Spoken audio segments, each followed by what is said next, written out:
So flow meters, head wall, machines, that's all gonna be DISS, okay? Because they're less than 200 PSI. Most of those are gonna be 50 PSI.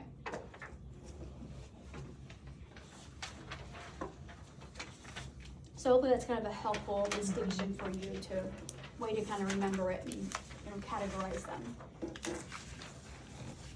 Okay, so again here, these are all what kind of connection? Quick connect. And so what category do they fall in?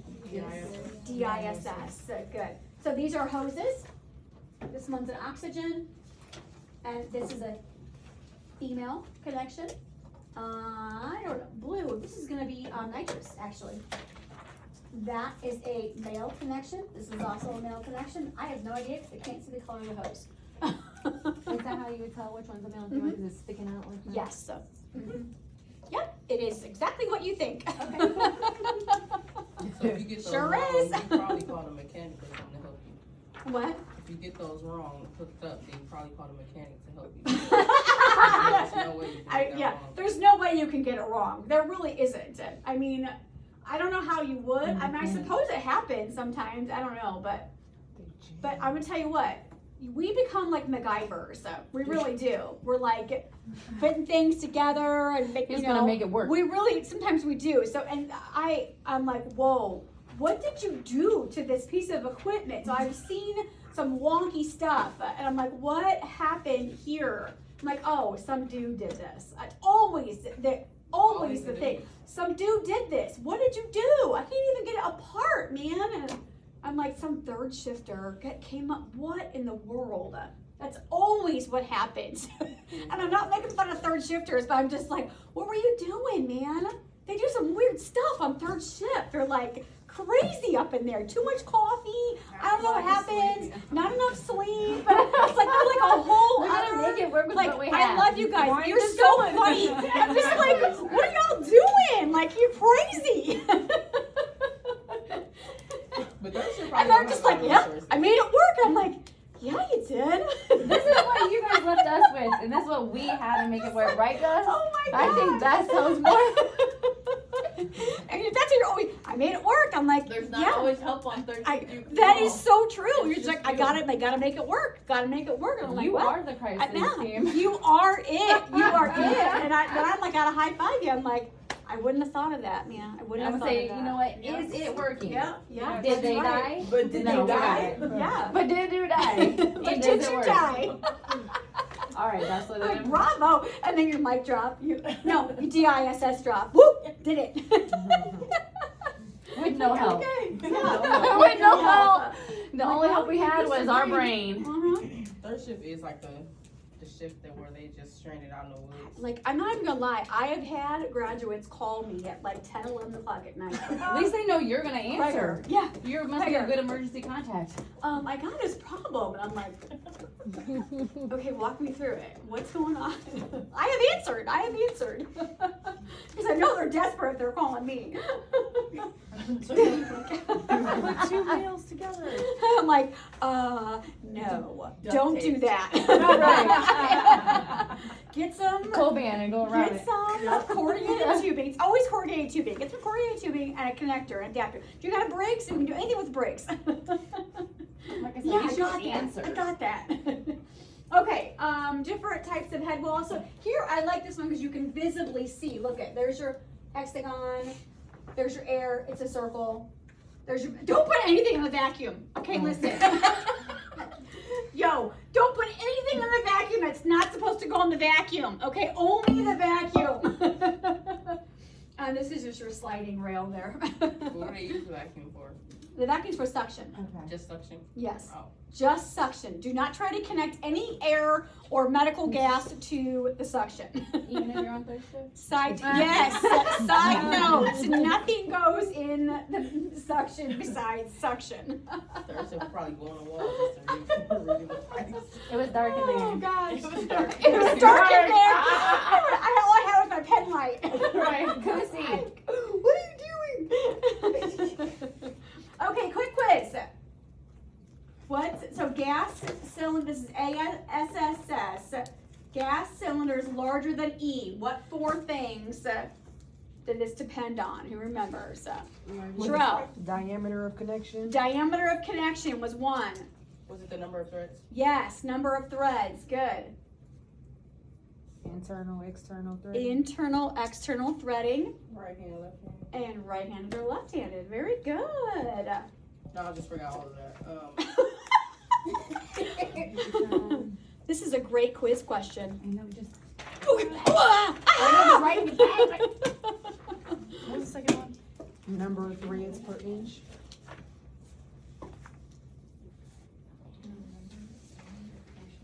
Diameter of connection. Right hand, left Number of hand. threads per inch. R and L handed threading. Mm-hmm. Right-handed, left-handed, and External and internal, external.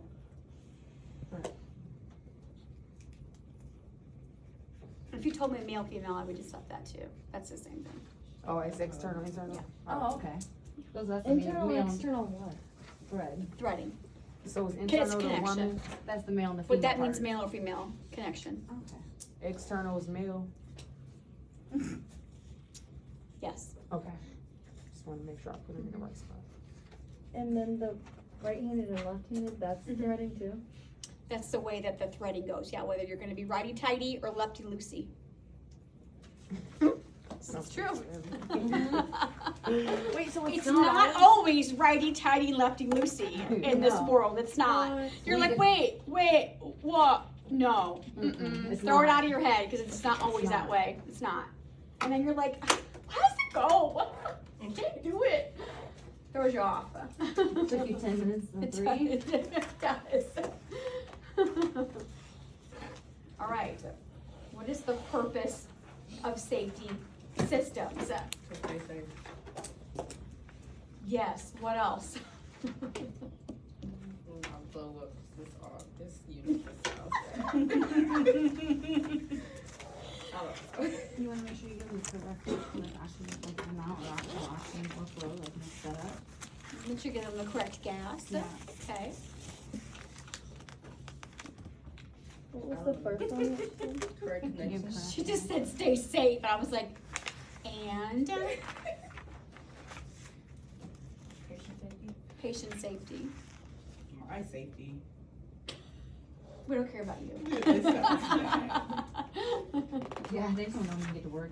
And get here.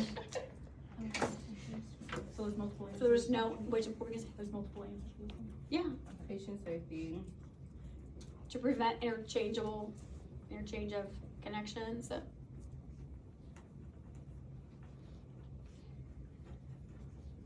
I can't believe we're in control of the valves. Mhm. You are. Why would they do that to? Why? Because you're the only one that knows. We the only ones that know. Yes. The RTs. Yes. The You only think ones that anyone know. else knows any of this stuff? No, I'm saying like where the valves are in the hospital. Yes. Because you're the one The that's, RTs are Yes. wrong. yeah, so. that's Because people we gotta that cut are, them off. yeah, Yeah. that's the only There's people in the fire. hospital that are. That's controlled like by a credit oxygen. question right That'd be there. the other. That'd be the other answer. They didn't What? ever ask To you prevent that a when they fire? come around for Oh. fire drill? Oh, well, that's prevent safety, I guess right? maybe I'm the safety Well- officer in the lab. interchange, okay. Yeah. So So you- you nurses know where they are too. No, when they come in and they ask you, like when they do the fire drill at work, they don't ask you like what does this mean, and then they ask you like if there's a sheet and they ask you We who just talk is in about charge. pass and rescue. Yeah, and they should ask you who's in charge of shut where the oxygen shut off valve is. Just who to They text takes us it. the they girl. should ask you that. They Well, they do. will be asking you that, and then you're gonna say the respiratory Yeah. therapist. Because they they, don't they ask. do it as like a trick question. They I'm the ask safety nurses. officer in my job. No, Oh, So that's I do probably know. why. no, but they go around, they Safety ask officer. everybody. They only ask, Yeah. you know, Mhm. rescue Okay, them. so to prevent No, no. interchange of gas systems, Of connections. of connections, of gas sources, yeah.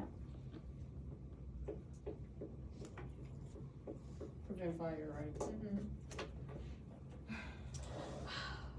I know. Turn off the ticking time bombs. Mm-hmm. Moving around. Mm-hmm. Yep.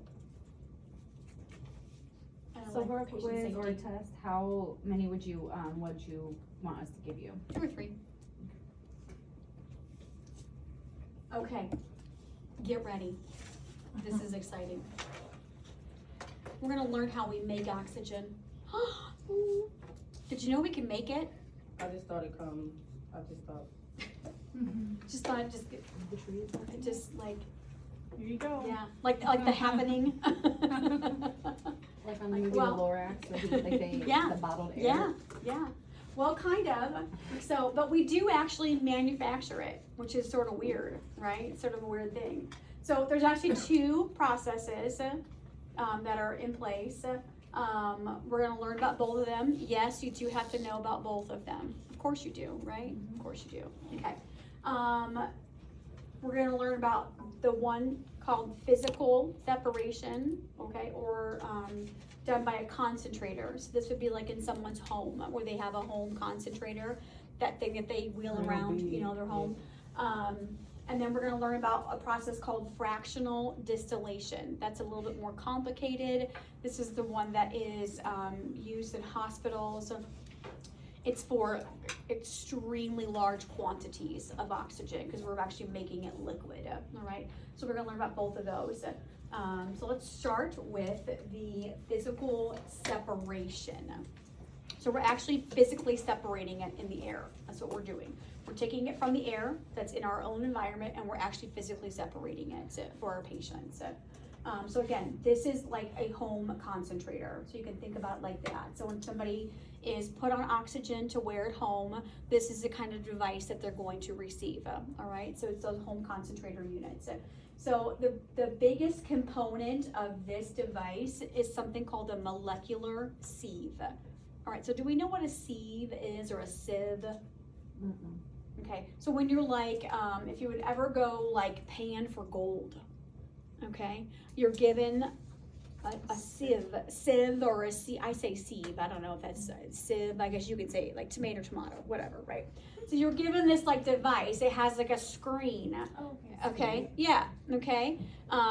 People also do that with like flour, you sieve or sieve flour, right? So you get all the lumps out of it, same thing, right? Like sifting. You're sifting, yes, okay? So it's kind of the same idea, right?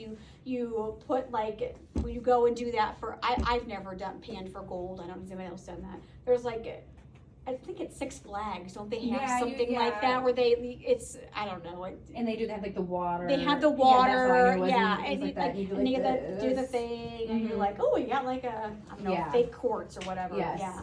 Find a little nugget of gold. That's how I knew. Okay, What it's the same sort of, yeah, it's the same kind of a process, right? So that's kind of what is happening here. So there is this, but it's molecular, right? So it's very, very teeny. You can't see the holes in it, right? So that's kind of the idea. Okay, but it's sifting is what it's doing inside, this molecular process. And what that sieve does is it actually absorbs the nitrogen that is in the air, because we know that there's lots of nitrogen in the air, right? So it's going to absorb the nitrogen, and it's also going to absorb the water that is in the air. So it's going to be taking out that part of it. So there's also not only is there a molecular sieve inside the unit, there are these pellets that are in the unit, and that's what is absorbing the water, okay? So the pellets are absorbing that water, and the sieve is pulling out the nitrogen. And so then what you're left with is just oxygen, okay? And it is about 90% pure oxygen. So it's not the 99.5% pure O2 that we're delivering in the hospital. We can't get that high a purity level from a concentrator, but we can get about 90% pure oxygen, okay? Okay, so don't confuse that with what I'm about to tell you as far as FiO2. Okay, so we're pulling out the nitrogen, the pellets are absorbing the water to leave the patient with about 90% pure oxygen. Okay, now, the one of the downfalls of the device is that it can deliver between 1 and about 10 liters per minute of O2 to the patient. So between 1 and about 10 liters, okay? Now, that can only get the patient about a 40% FiO2, okay? So if you need higher than a 40% FiO2 or about 10 liters, there is an adapter that we can add to this, but that's about the highest FiO2 that we can provide on a concentrator. Okay, it's about 40%. So don't get confused with the 90% purity level, okay, and the 40% FiO2. Okay, put those things separate in your brain, all right? And so again, 1 to 10 liters per minute, about 40% is the FiO2 that we can provide, okay? What else do I want to say about this little device? So they are, again, they're portable. They're going to be on wheels, okay? They have a little handle on the top so the patient can move them around from room to room. They actually are much smaller than this now. This is kind of an old clunkier design. I need to put a new updated one up there. And you can add a humidifier to them. So there's going to be a bottle on the front that you can add humidification to it. There's a filter on the side, and then here is your flow meter on the front. And then you just turn the switch on, and it just goes. It has a run time on the front. Yes, ma'am. Do you have that a humidifier on it? Because they use those in the nursing home I work at, and everybody has one, like a humidifier on it. Do you have to have it? Yeah, do you have to? They should have a humidifier. Because remember that, again, flows over 4 should have humidification. Now I will tell you, my sister actually is on home oxygen, and she's on 4 liters at night. And every time I go and visit her, she is in a home in Danville, and every single time I go, the humidifier's cracked. And I'm like, Jennifer. But she pushes this thing around her room, like, because she loves to move her furniture. That's what she likes to do, is move her furniture all around. And so I don't know if it's her that is pushing this around and then it cracks, or if it's just the fact that nobody checks her concentrator. I don't know what the deal is. I can never figure it out. And then I go and I tell them, I'm like, her bubbler is broken again. Like, do we have another one I can throw on there for? Well, we'll have to call them. I'm like, okay. But then again, I also don't know if she's really using it like she's supposed to. I find there's cord everywhere, and I get, and it's like draped over her bed, and I'm like, are you using your oxygen? How can a bubbler crack?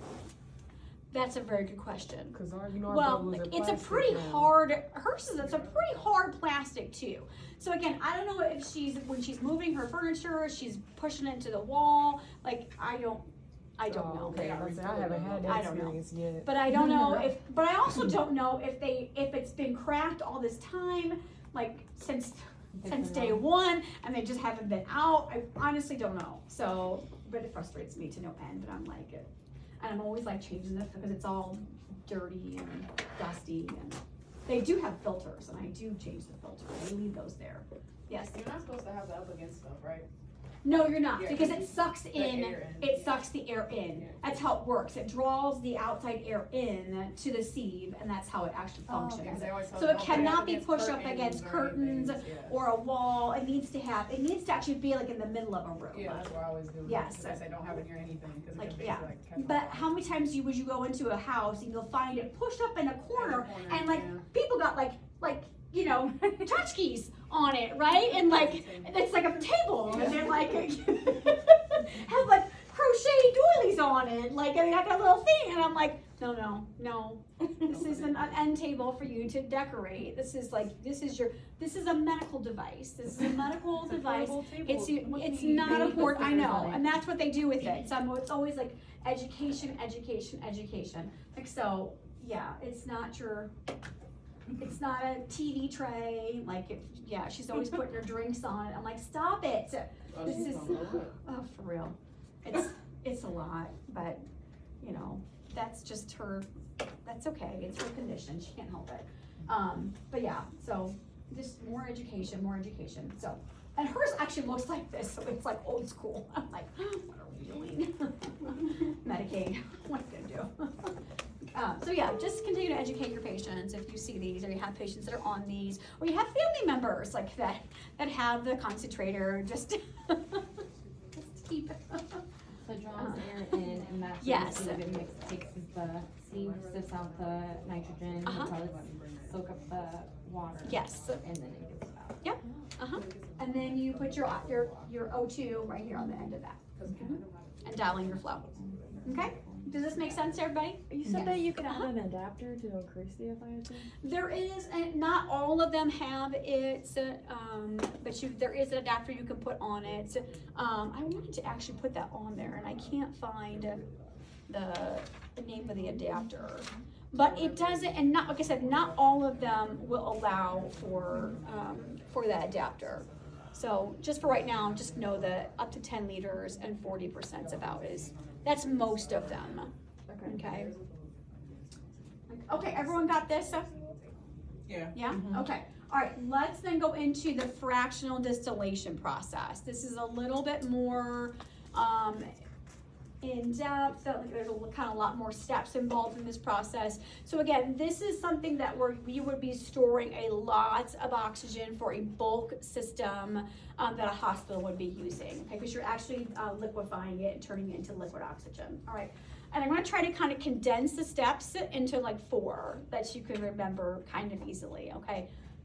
Because I always ask this question on the test. All right, it's always a short answer. So just so you know, prepare yourselves now. All right, okay. All right, so the very first thing that we have to do when we're any part of the distillation process, the very first thing we have to do is we have to bring in the outside air, of course, and we have to filter it and we have to dry it. Because you're bringing in all this outside air and it has pollutants in it, right? So we have to be able to get that filtered and then we have to get that dry. That is step number 1, to remove the pollutants from the air. Okay, now step number 2, you can kind of combine, steps 2, 3, 4, and 5 together, okay, into step number 2. Because what you're gonna be doing is you're gonna be compressing that air. You're going to be compressing, cooling, expanding, and liquefying. You can put that all into one step for number 2. You're going to bring in, as you're bringing in that air, you're going to be compressing it, and cooling it. That's all done in the same process, because that's what's liquefying it. When you compress it and you cool it, you're liquefying it. All right, because that's all together, right? Compress, cool, expand, and liquefy. That's why it all goes together, because as soon as you compress and cool it, you're liquefying it. So, all right. So that is step number 2. Step number 3, you are then taking that liquid O2 and then you are warming it. You're going to warm it so that you can boil off the things that you don't want in it. All right, things that you don't want in it. So you've got a couple things that you don't want. You don't want nitrogen. Okay, so you're going to warm it up so that you can boil off the nitrogen. And everything has different boiling points, right? Actually, I think I combined 3 and 4. Can you put like? You do not. You don't have to know the temperatures. You don't have to know the temperatures. Okay. But can you just put like unwanted elements? You have to know nitrogen. Okay. You have to know that it's nitrogen. You do have to tell me that. So, okay. So you're gonna warm it up to boil off the nitrogen. And number 4 is you are boiling off the nitrogen. You don't have to worry about the O2. Just be able to tell me that you are warming up to boil off the gas that you don't want. And then step 4 is you're going to be boiling off the nitrogen, because then you're going to be transferring what is left, because now what you have left should be pure oxygen. And then you're going to transfer that to cryogenic storage. What? Yeah. So how many steps is this altogether? Okay, Is so it just 4 or 5? it's just 4, Okay. but then the last part is just that what you have left is that pure oxygen, and then you're going to put that pure oxygen into cryogenic storage. How do you? Okay, so meaning that it's going to be like cold liquid oxygen. Cryogenic. Yeah.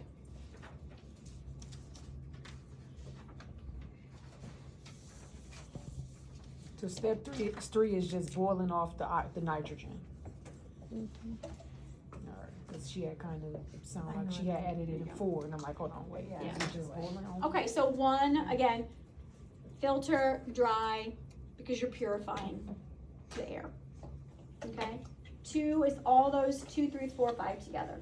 Compressing, cooling, expanding, liquefying. You don't even have to tell me the expansion part. Just compress, cool, liquefy. Make it simple. Compress, cool, liquefy. That's what you're doing. Okay? 3, you're warming it up to boil off the things that you don't want. And then 4, you're boiling off the nitrogen. That's it. Make it very simple. Okay? Make it simple. Keep it simple. Okay? And then what you have left is pure oxygen, and then you're going to put that pure oxygen into cryogenic storage. So, you know, if you want to put 5 steps, that's fine. Okay? That's what I'm doing, cause I'm That's sure fine. like, you already That's said fine. this. I got it.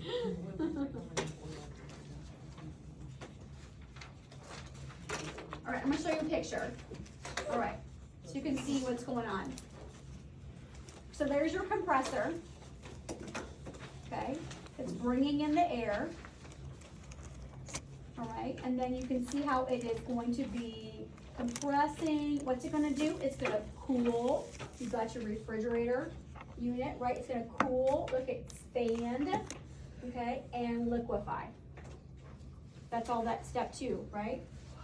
Okay, and then what's it's gonna do, it's gonna bring it over here, and it is now going to be boiling off.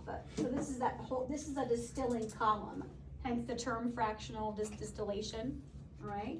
And you can see, there's some other gases in here, argon, right? Because it's gotta boil off some of the things that it doesn't want.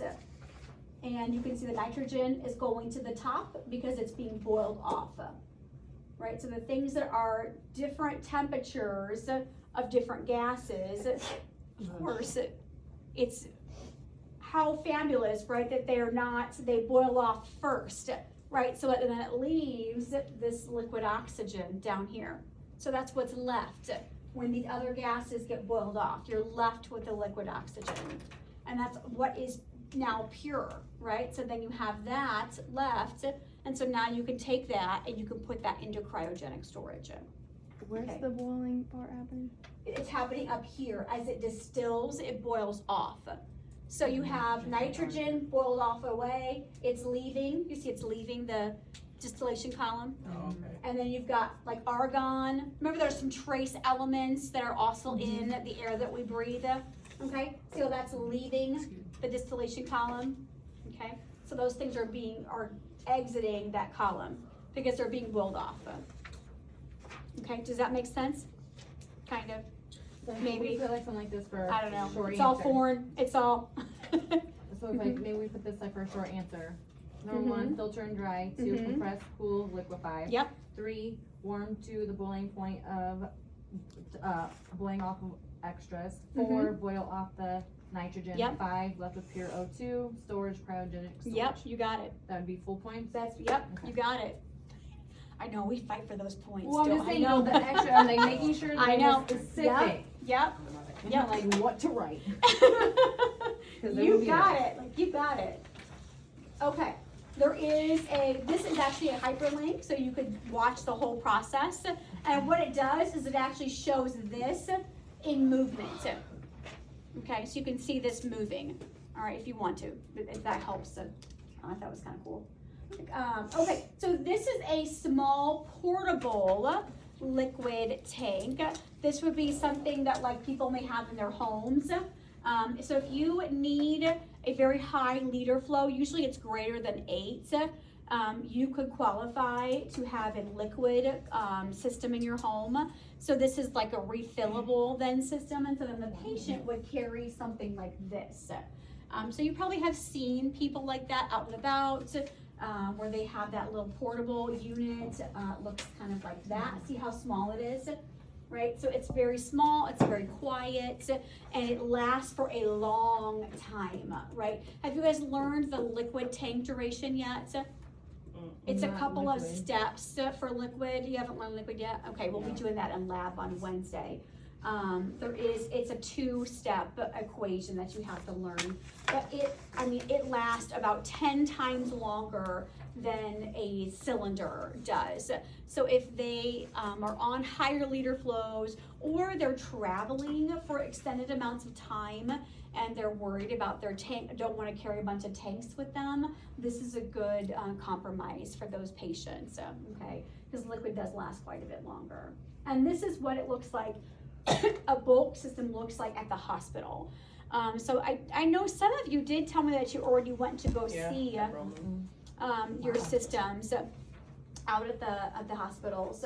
So you can see all the copper, look at all the copper piping out here. You got lots of gauges.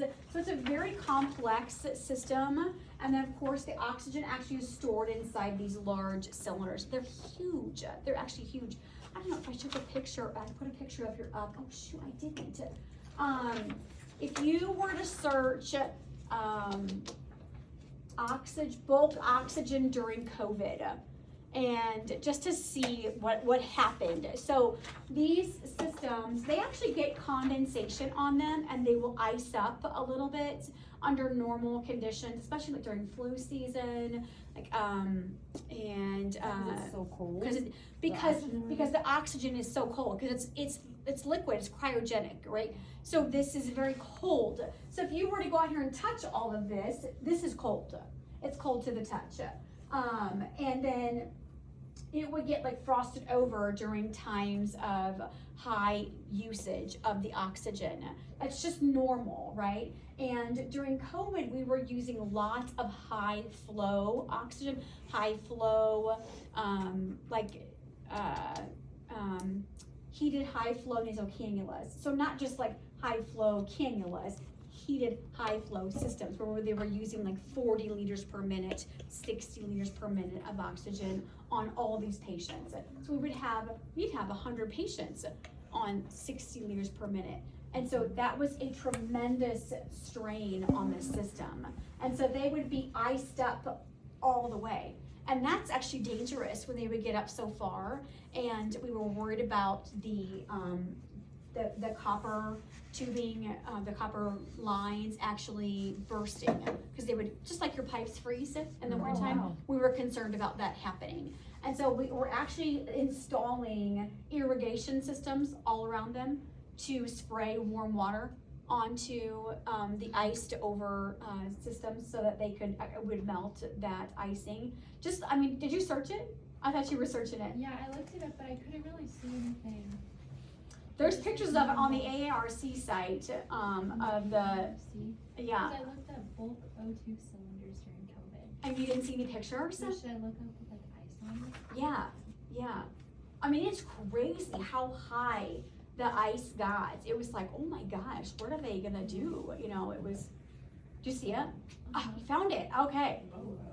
Yes, it was insane. It's something that we never thought of, never thought we didn't have to deal with, never considered. COVID taught us a lot of lessons.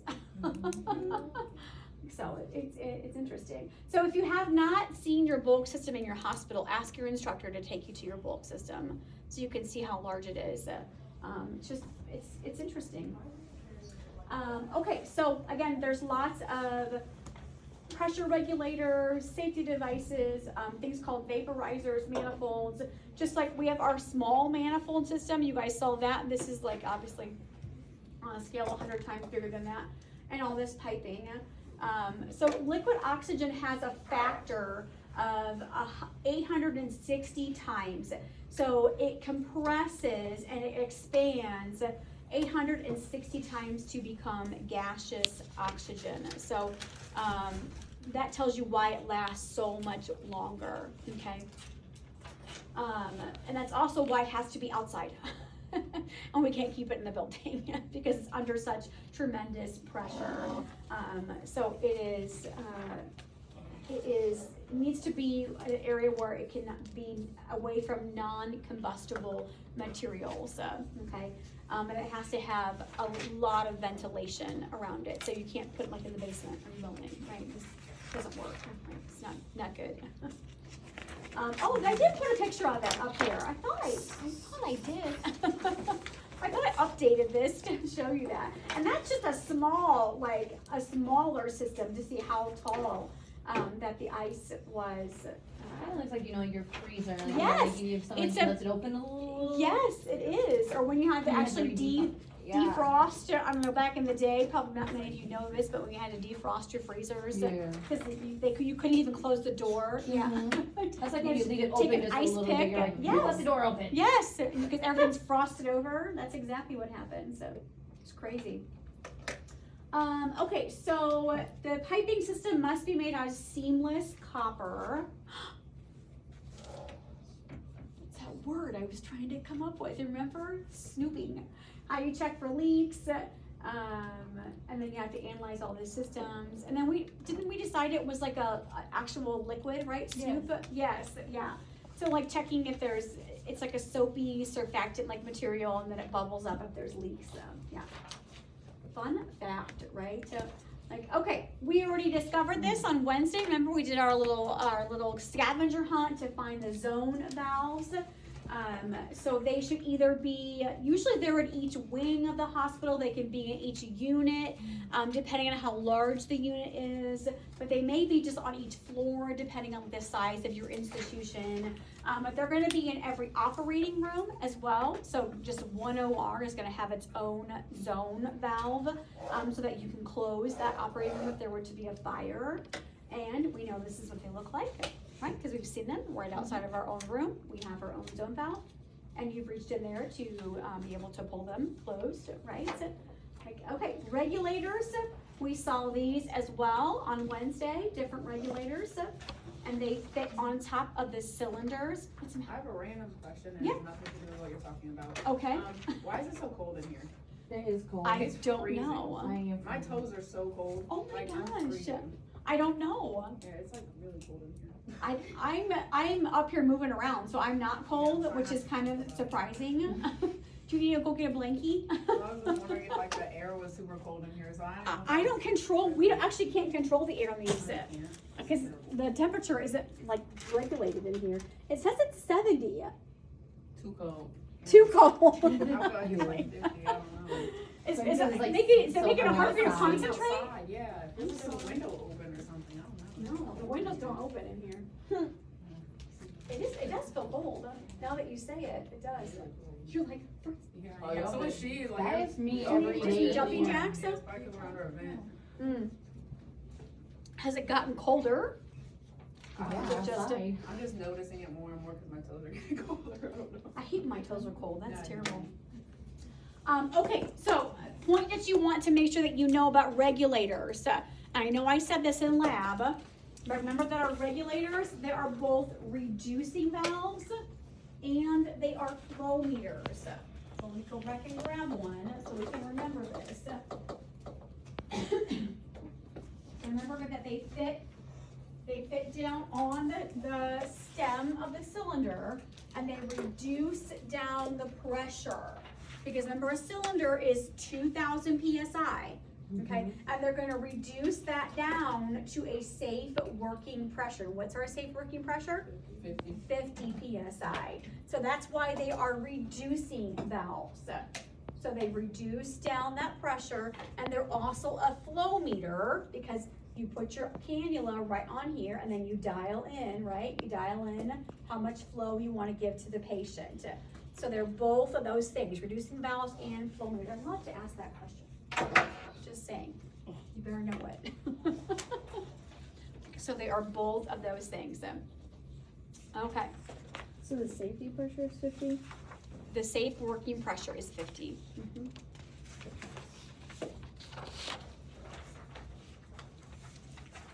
Okay. Oh, I changed this so I don't have so many slides. Okay, so reducing valves, again, they're used to reduce the high pressure down to the working pressure of 50 PSI. Reducing valves can be what they call single stage or they can be multi-stage. We have high pressure reducing valves and then we have low pressure reducing valves. This would be considered the low pressure reducing valve, but we do have higher pressure ones and they're these big mama jamas back there. I should have grabbed one back there. Big Mama John's. Oh. These are big Mama John's. You can see the difference, obviously. Right. Big. Okay. And like, what example would you use that on? Like, what kind? This goes on like an H tank. Okay, because it's like, yeah. So this goes on like an H tank. So this would be a high pressure and a multi-stage. And it's multi-stage, and you can see that because you actually have two different gauges on there. So you can see that it is, this is your flow meter on here, but you can see it is high pressure because it goes, this one actually starts at 3,000 PSI. That's how you know it's a high pressure one. This one only starts at 2,000 PSI. So you can tell by the pressure, for one, if it's high or low pressure. And it's multi-stage, which I think it even tells you that it is. It does tell you that it is. It says it goes from 3,000 to 2,000, and then it drops it down to as low as 20, does that say two? I can't read that. 32? 25? You I want to don't ask know. us some case study questions on these? No, but, well, you need to know what, when you have a high pressure reducing valve or a low pressure reducing valve. And you need to know that you have single stage ones like this. This just goes from 2,000 to 50, okay? And then you may have some that drop it down from 3,000 to 2,000 to, this one goes as low as 50, which, oh no, 25, I'm sorry. But you know, it actually says it on the device itself too. So you have to know it's multi-stage, meaning that it drops the pressure down more than just one time. This is a one-time drop, this is a multi-stage, meaning that it drops it more than one time. Does that make sense what I'm saying? Okay. So you just have to know that there are some that do multiple drops in pressure, okay? So you would use that green one for an E tank? This is for an E-tank, yeah. And you can tell that because it's got a pin index on it as well, as a pin index, okay?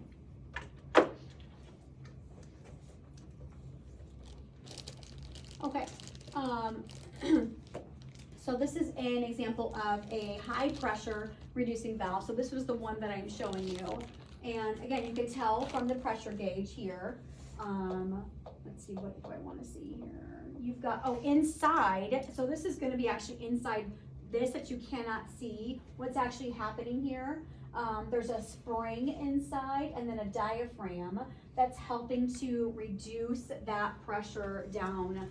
So it's kind of the mystery of what's going on inside of this device, because I can't really open that. It's a cross section of what's happening inside of here. To be able to depict to you what's going on, how exactly it is reducing that pressure down more than once. That's not what's happening in here, okay? Not what's going on in here. But inside this big, heavy device, that's what's happening inside, okay, this valve. So it's like a cross section for you, to help you understand that. Okay. So these, actually that is not quite, this is not quite that, kind of that. These are primarily going to be found on larger oxygen systems and your PFT equipment. So there actually is one on our PFT equipment back in the back when we are using, I'm trying to think of what gas is back there. It would be like on a helium tank back there. There's a carbon dioxide when we are putting that into, when we are calibrating our equipment, we're using that kind of gas to calibrate our equipment.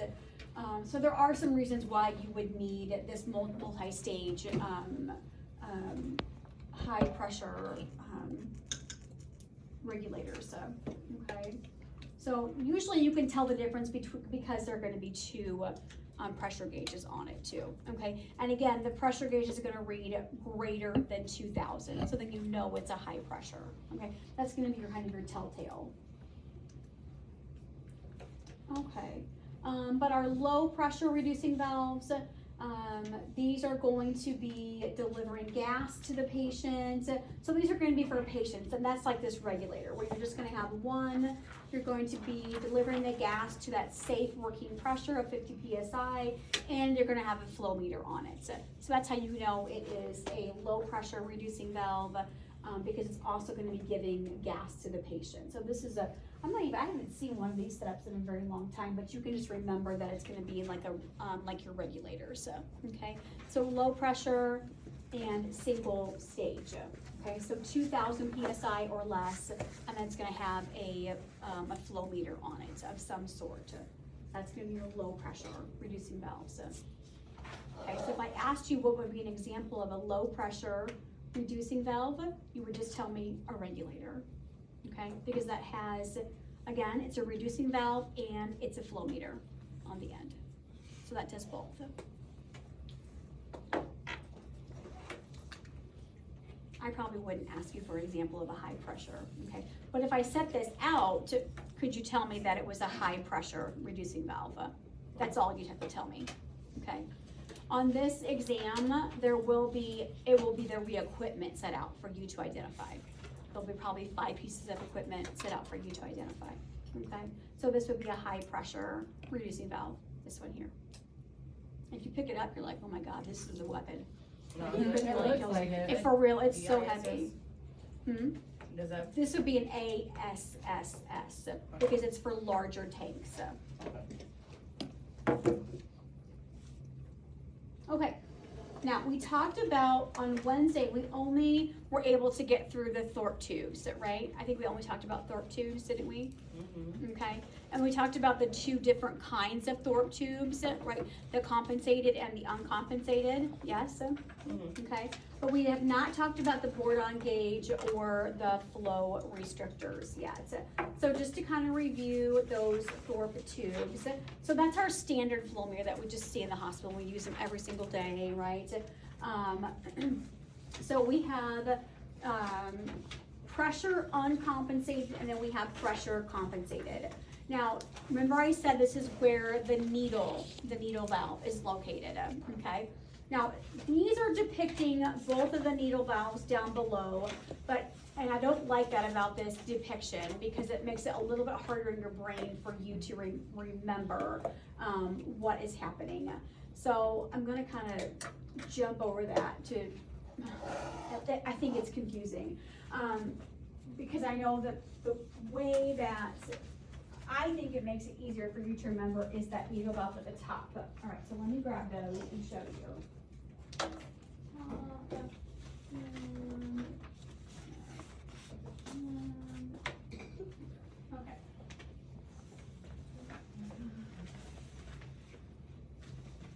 Okay, so when we talked about upstream, downstream, those kinds of things, okay?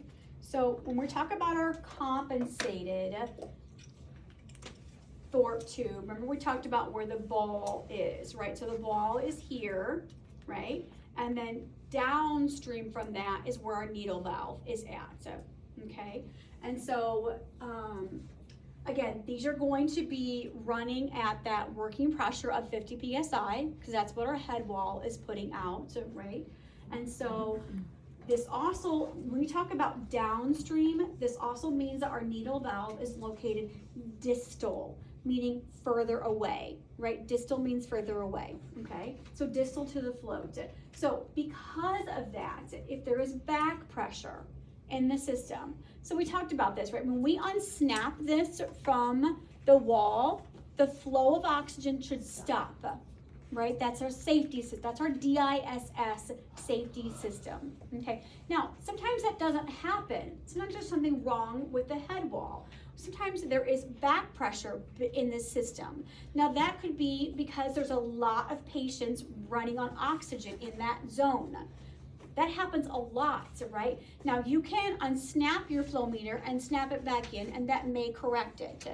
It may not. There still may be back pressure in the system, okay? So if there's back pressure, that could affect the flow. It could affect the way the ball is actually moving in your system, okay? But not in a compensated Thorpe tube. Back pressure will not impact it because the needle valve is up here, right? It's distal to, it's away from the ball. So back pressure will not impact this system. Okay, now, however, yes, that's right. So it's gonna read accurate. The needle valve is located between the patient's down here, I'm the patient, okay? And the needle valve is up here. I'm between the ball and the patient, or the ball and the needle valve. Okay, that's what it's saying. The needle valve is located between the ball and the patient. Well, you know what I'm saying. It's away, right? So it's not gonna be impacted. Okay, now when we talk about the uncompensated one, so that's this guy. That's the one you primarily see, right? Is this one right here, okay? Where you've got your ball and you've got your needle valve here, okay? So yeah, your needle valve is upstream, right? Upstream, okay? So it's always gonna be proximal, it's closest to, right, the ball. So you can say that two different ways. Make sure you understand that, okay? Because I could ask that either way. Proximal to, meaning closest to, in close proximity to. Does that make sense? Yeah. Okay, good. Because sometimes our students get confused with distal and proximal, those terms. Okay, so we could say that it is proximal to or it is upstream from, all right? So that's how this one works. So if there's back pressure in here, it's gonna come around the ball and push down on the ball. Okay, that's what will happen in this system. Is it sideways? I'm confused. If there's back pressure, and I open this valve up, it actually comes around the ball and pushes down on the ball. That's what happens. If the valve is up here, it doesn't do anything. It doesn't do anything to it. But if it's down here, the gas is coming in here and it's escaping around the ball and pushing down on it. That's why you'll see the ball being pushed down. Okay, so it's gonna read falsely low.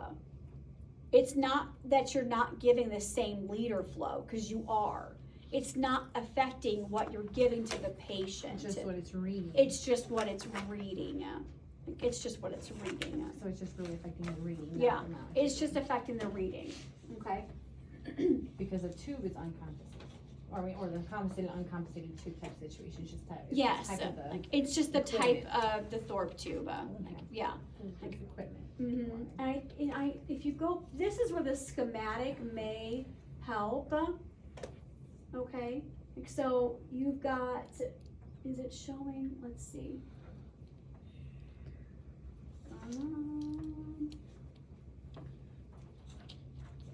Yeah, but see, it's not really showing. I thought this was gonna help, but I don't think it really does. Because it's not showing it pushing down on the ball like it should. Because this is compensated and then this is uncompensated.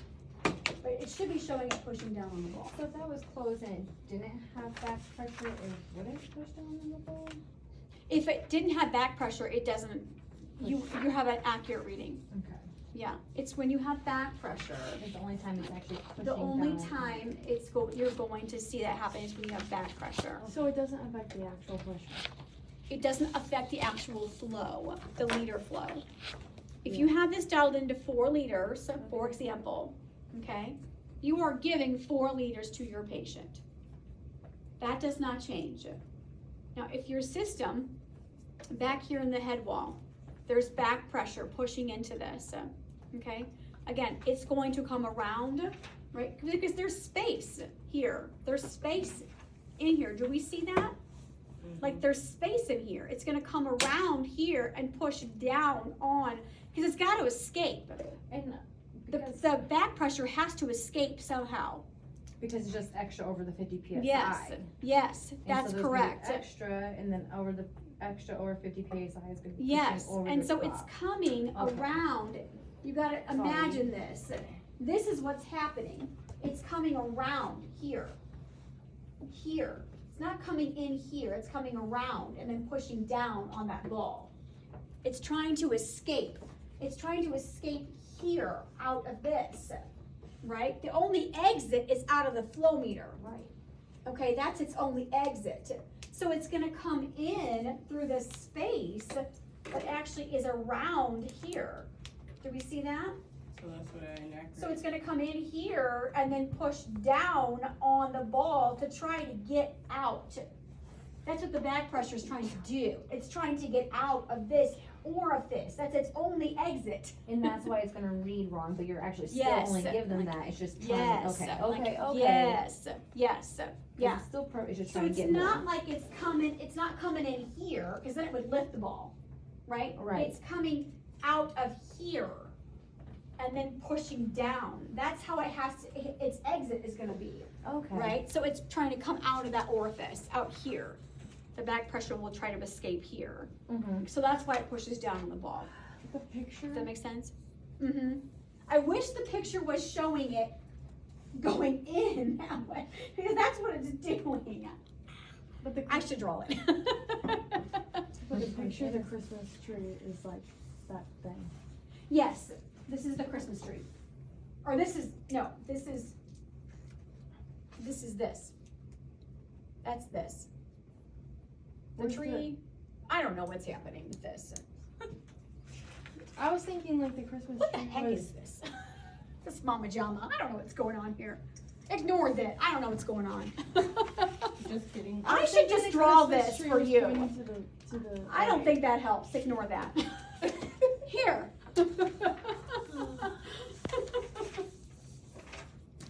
Okay, this is gonna be my best effort. Oh no, that's not good. That's not the best effort.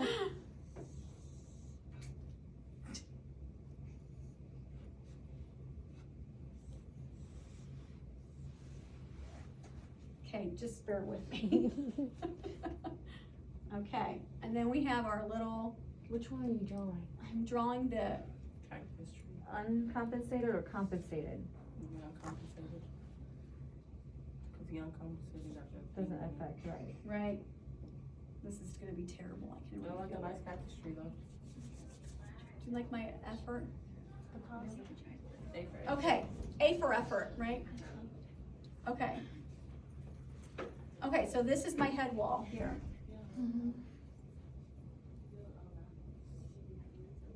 Yeah, make sure you draw your face.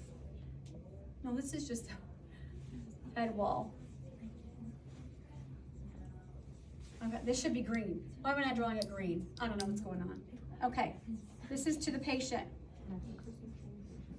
Patient, okay, Christmas tree.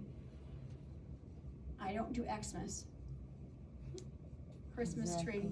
Yeah, Thank that's you. how it is in that's the storage Okay, room. so this is my needle valve. Okay, right there, needle valve. All right, so So that'd be compensated? I need Uncompensated. a little bit of assistance. Okay, so so this is going to,